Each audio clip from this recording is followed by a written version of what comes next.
এদের সামনে কয়েকদিন পরে আইতেছে নির্বাচন, এটার আগ দিয়া দেশ থেকে চলে যাব, কয়েকদিন গিয়া বেড়ে আমু, উমরায়ও যেতে পারি কিংবা অন্য জায়গায়ও যেতে পারি। কেন জানেন? কারণ আমি এই তথাকথিত রাজনীতিতে বিশ্বাসই করি না। আমি না, শুধু এই উম্মাকে বলবো এই তন্ত্রমন্ত্রের পথ। মানুষ স্বপ্ন দেখতেছে, বিশাল স্বপ্ন, কোনো কিছুই হবে না, গোড়ার ডিম। এই সিস্টেম যতদিন পরিবর্তন না হবে, এই তন্ত্রমন্ত্রের পথ দিয়া চ্যালেঞ্জ করলাম, পরিবর্তন আসবে না। লিখে রাখেন, আজকে হুজুরের কথা ভালো লাগবে না, এই দল ওই দল করেন তো, বিভিন্ন দলে যুক্ত, নিজে মনে করছে হুজুর আমার দল আসলে তো একবারে স্বর্ণের পাহাড় দিয়া মুড়াইয়া একটা সোনার বাংলাদেশ করে ফেলবো। এগুলো আপনাদের ধারণা ভাই, এগুলো আপনাদের ধারণা ভাই। এই গোলামির তন্ত্রমন্ত্রের যে রাজনীতি, এটা দিয়ে আদৌ পরিবর্তন হবে না, হবে না, হবে না। যেদিন আল্লাহর জমিনে আল্লাহর শাসন প্রতিষ্ঠা হবে, ইনিল হুকমু ইল্লা লিল্লাহ, আমার আল্লাহ তা'বুদু ইল্লা ইয়া, আল্লাহর জমিনে হুকুম চলবে একমাত্র কার? বলেন কার? আল্লাহর জমিনে হুকুম। আর যদি দুনিয়াদারদের হুকুম চলে, খুন হবে মুসাব্বির, তদন্ত, মামলা, তারপরে মামলার জমা দেওয়া, চার্জশিট জমা দিতে 2 বছর, এরপরে 7 বছর 10 বছর পরে মামলার রায়, এরপরে 10 বছর পরে রায় হয়েছে, আসামি পক্ষ গিয়ে আপিল করবে, আরো 2-3 বছর আপিল শুনানি, আরো 3 বছর চলে গেলে রিভিউ, লিপ্ট আপিল খারিজ, রিভিউ খারিজ, এরপরে সবকিছু শেষে আসামিকে কাঠগড়ায় নেওয়া হবে, আসামিকে ফাঁসির জন্য নেওয়া হবে। এরপরে আছে রাষ্ট্রপতির বিশেষ ক্ষমা। 15 বছর চলে গেছে, যারা বিচার চাইতে গেছিল এরা ছোটবেলা থেকে বৃদ্ধ হয়ে গেছে। এই তো শাসন, এই তো দুনিয়াবি শাসনের নমুনা। আমার ভাই উসমান হাদি হত্যা হয়েছে, আমার ভাই মুসাব্বির হত্যা হয়েছে, আরো যত হত্যা হচ্ছে, বিচারের নামে প্রহসন। এই গণতন্ত্রের বিচার এত ডিলে রে ভাই। খুন হয়েছে 2025 সালে, বিচারের রায় হয় 35 সালে, রায় কার্যকর হইতে হইতে 40 সাল, এরপরে 40 সালে গিয়া যদি কোনোভাবে রাষ্ট্রপতির ক্ষমা পাওয়া যায় তাইলে বিচার শেষ। প্রিয় ভাইয়েরা আমার, এই শাসন আমরা চাই? একটু কি বুঝে আসে? আপনাদেরকে একটা হালত শোনাই, শুনে রায় উঠেন না, আপনাদেরকে একটা হালত শোনাই। আমি 10 মাস কারাগারে ছিলাম, কষ্ট পাচ্ছেন?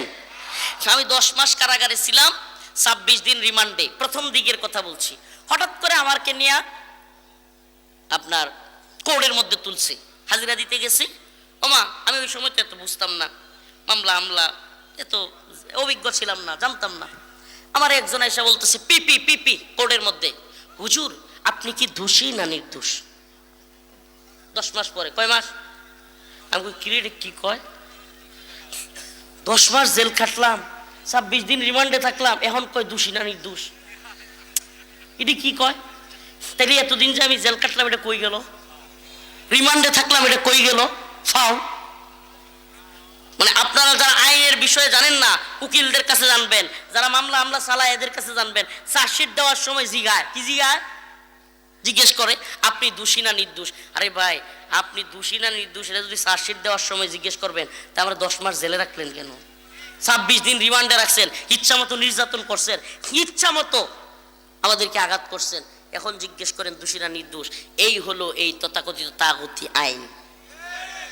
একবার কি মনে প্রশ্ন জাগে না, এটা কি ধরনের আইন রে ভাই? 10 মাস পরে জিজ্ঞেস করে আপনি দোষী না নির্দোষ, তারপরে 3 বছর 5 বছর 7 বছর, কারো 10 বছর মামলার রায় হয়।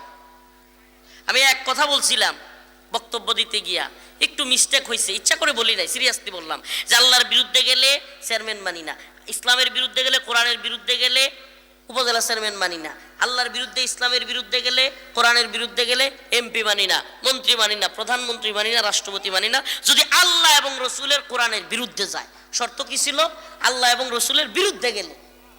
এই কথা বলতে গিয়া একটা কথা রাগে, আল্লাহর বিরুদ্ধে যদি কেউ যায় এমন কসুর প্রধানমন্ত্রীও মানি। এই কথা কোয়ার কারণে, এক কথার কারণে মামলা দিছিল 8টা। আচ্ছা আমারে বলেন কথা কয়টা? মামলা কয়টা? এক কথায় 8 মামলা চলে, এক কথায় 8 মামলা চলে। আমার অ্যাডভোকেট, বিএনপির সিনিয়র আইনজীবী, আমার মামলা লড়ছিলেন ব্যারিস্টার মাহবুবউদ্দিন কুকন, উনি প্রধান বিচারপতি তৎকালীন ওবায়দুল হাসান, নাম কি? ওবায়দুল হাসান, বাড়ি নেত্রকোনায়। এই লোকটা একটা ভণ্ড লোক।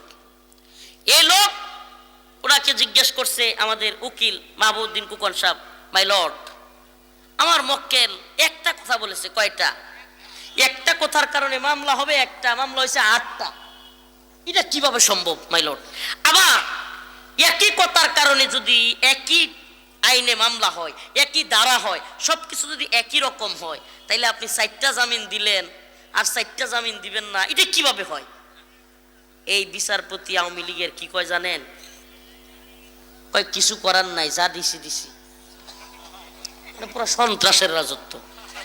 কয় কি কিছু করার নাই, যা দিছি দিছি। এটা কোনো কথা হইল? আল্লাহ তাআলা এদেরকে হেদায়েত দান করুক। আরো জোরে বলেন আমিন। তো যে কথা বলতেছিলাম, এই যে একটা জুলুমের সমাজ, এই যে একটা নির্যাতন নিপীড়নের সমাজ, এই সমাজ আমরা দেখতে দেখতে এই অবস্থায় আসছি। আমরা কি আবার সেই সমাজে ফিরে যেতে চাই? বলেন, আমরা আবার সেই সমাজে ফিরে যেতে চাই? আমরা কি এদেশে আবার জুলুম, নির্যাতন, অত্যাচার এই পরিস্থিতি চাই? একটা সুন্দর সমাজ চাই। এই জন্য আজকে যে আয়াতে কারিমা তিলাওয়াত, আল্লাহ বলেন কদ আফলাহাল মুমিনুন, ঈমানদাররা সফল কাম কারা? ঈমানদাররা। আমরা কি ঈমানদার হব? খাঁটি ঈমানদার হব? তাইলে আল্লাহর কথা মানতে হবে। আল্লাযীনা হুম ফি সালাতিহিম খাশিউন। আমার আল্লাহ বলেন ওই ঈমানদাররা সফল যেই ঈমানদাররা খুশু খুজুর সাথে নামাজ পড়ে। কি পড়ে? আমরা কে কে নামাজ পড়ি? হাত তুলবেন না, আসুন না একটু নিয়ত করি যে আল্লাহ আজকে থেকে আর নামাজ ছাড়বো না। লিল্লাহি তাকবীর। সবাই হাত তুলেন, সবাই সবাই নারে তাকবীর। আল্লাহরে বলেন আল্লাহ আজকে থেকে নিয়ত করতেছি আর নামাজ ছাড়বো না। আয় হায় রে, 4-5টা লোকে কইতেছে, সবাই কয় না। ভাইরে, এই বলার দ্বারা যদি আল্লাহ হাতটারে পছন্দ করেন, আল্লাহ যদি আপনারে মুমিন মুসলমান একেবারে আল্লাহ নেক বান্দা বানায় নেন, তাইলে তো আল্লাহর দরবারে কবুল হয়ে গেলেন। এতটুকু বলতেও কি লজ্জা লাগে? বলেন আল্লাহ আজকে থেকে নিয়ত করছি আর নামাজ ছাড়বো না। আল্লাহ তওবা করতেছি আর নাফরমানি করব না। আল্লাহ আপনি কবুল করেন। আরো জোরে বলেন আমিন। ওয়া আখিরু দাওয়ানা আনিল হামদুলিল্লাহি রাব্বিল আলামিন। আসসালামু আলাইকুম ওয়া রাহমাতুল্লাহি ওয়া বারাকাতুহু। খাস করে দোয়া চাই আল্লাহ আমাদের সবাইকে খুশু খুজুর সাথে নামাজি বানান, প্রকৃত ঈমানদার হিসেবে কবরে যাওয়ার তৌফিক দান করুক। আলহামদুলিল্লাহি রাব্বিল আলামিন আর রহমানির রহিম মালিক ইয়াউমিদ্দিন ইয়াকা না'বুদু ওয়া ইয়াকা নাস্তাঈন। আয় আল্লাহ পাক পরওয়ারদিগারে আলম, আমাদের জীবনের জিন্দেগানির সমস্ত গুনাহ খাতা মাফ করিয়া দেন। আয় রব্বুল আলামিন মাওলাই করিম, আমাদের সবাইকে নামাজি বানায় নেন, দিনদার পরেজগার মুত্তাকি বানায় নেন। রব্বুল আলামিন মাওলাই করিম আমাদের সবাইকে ঈমানওয়ালা মৃত্যু দান করিয়েন। ফিলিস্তিনের মুসলমানদেরকে হেফাজত করিয়েন।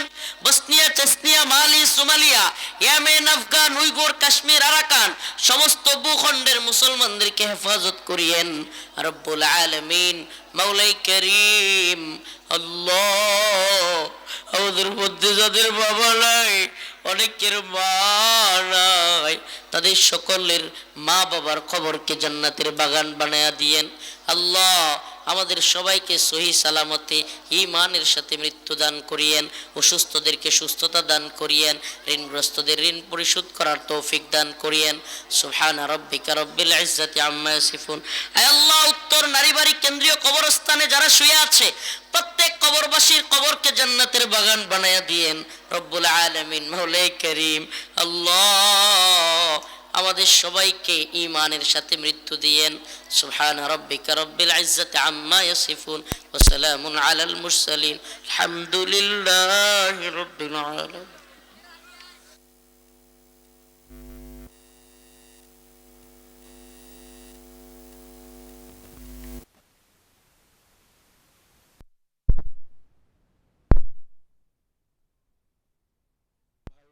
কেউ মুসাফার জন্য ভিড় না করি, আমরা কেউ মুসাফার জন্য ভিড় না করি ইনশাল্লাহ।